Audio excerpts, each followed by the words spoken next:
they remind me of my mother, and it's important to me because I just want to remember her. This is what she used to wear, and that's why I collect them. It means a lot. If you have a passion for a connection to another time that's a mystery, every one of these things offers a little mystery. Without memory, you don't have much. Memory, well, you don't have much.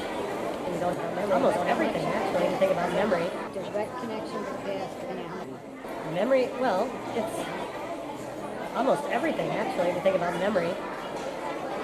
Memory, well, it's almost everything, actually, if you think about memory. It's memory, well, it's almost everything, actually, if you think about memory.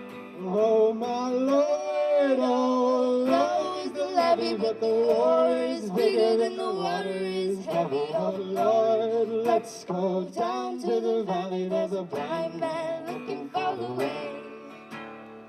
One time I read this quote about nostalgia. The quote was by Gayatri Lusant. Oh yeah. And it was that nostalgia is just fear of the future and hatred of the present. Yeah. I don't think that it's always as negative as that, but I think sometimes certain types of nostalgia. I disagree with that guy. Yeah, I disagree. A lot. I think those are things that are the result of nostalgia, but not necessarily nostalgia itself. I don't feel like everything that's like warm and fuzzy in life is bad. You know what I mean? And like nostalgia is pretty much warm and fuzzy. Can you like picture your mind, like your memory mind? Like, do you have like an image of it? Of my memory mind? Of like the piece of flesh that throbs in your head? If that's what it is. Can I picture the mind that remembers the memories? A lot of times when we look back to certain time periods and say, oh, they were so much better, we think about it more like in a dreamlike quality. Memories really make me value people. They make me kind of look back on things and realize why I love the people that I love. One memory that like really sticks out in my mind is like when I was really young, my mom would take my brother and I to Friendly's every Tuesday, and it was just like a complete and total ritual. And I don't know, I can kind of remember like the way that like ice cream glasses looked.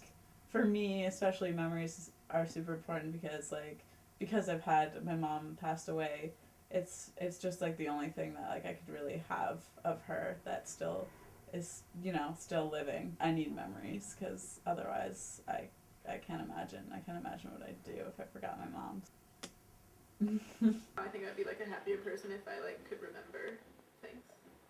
Because I just like don't remember things that I used to do with other people. Like when people get nostalgic around me, I like can't join. I'm never gonna like feel the same way ever twice. Yeah. You could never attain the same like perfection. I sometimes feel nostalgia for the present. Really? But it's like time is like constantly passing and you're like wasting it. Or like you're like not living, like you feel like you're not living a beautiful life. We're kind of in our own future. Like people write sci-fi novels about things that are happening now. I think that there's a lot of kids who are going to be born or who have already been born who aren't going to have that sort of interaction with objects the same way that we did. Right, and kids aren't going to get the same feeling of that from playing some app on an iPad or something like that. You know, the process of putting a VHS in there and like rewinding it. Like, that's beautiful. It's going to be less about sort of his personal history and more about like connectivity in the future. Like there will be all these weird moments where like, things happen. Everyone's going to like tweet it all at once and be like, "Whoa, that was like the moment." Like people can go back to like I don't know. Turns out Michael Jackson's still alive. Their focus isn't really on sort of being here, being in the moment.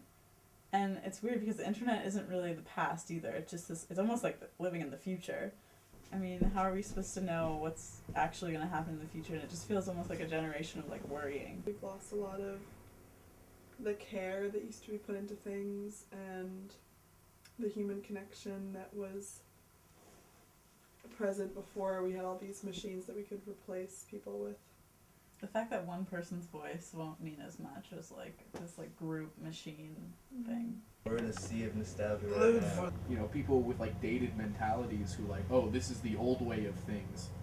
You know, I think that you actually are hurting yourself, and you're hurting society by thinking like that. And I like to hope, at least, that people are like, you know, living in the present. And It's pretty impossible to like live in the past with like Lux is playing Bubble Blast right now. Yeah. It's sandwiched by technology. The only sort of problem with living like solely through memory is I feel like it establishes like a serious resentment of the present. There's just like not necessarily a need to be steeped in tradition the way that people historically decided that it's important to be. I'm so nostalgic for right now. Yeah, yeah. Like everything is so good, and like I can't even realize it usually, but like I'm looking back on it as my future self already. Yeah, what type of nostalgia is that? When you can predict nostalgia and then you feel it in again. future nostalgia. iPod nostalgia.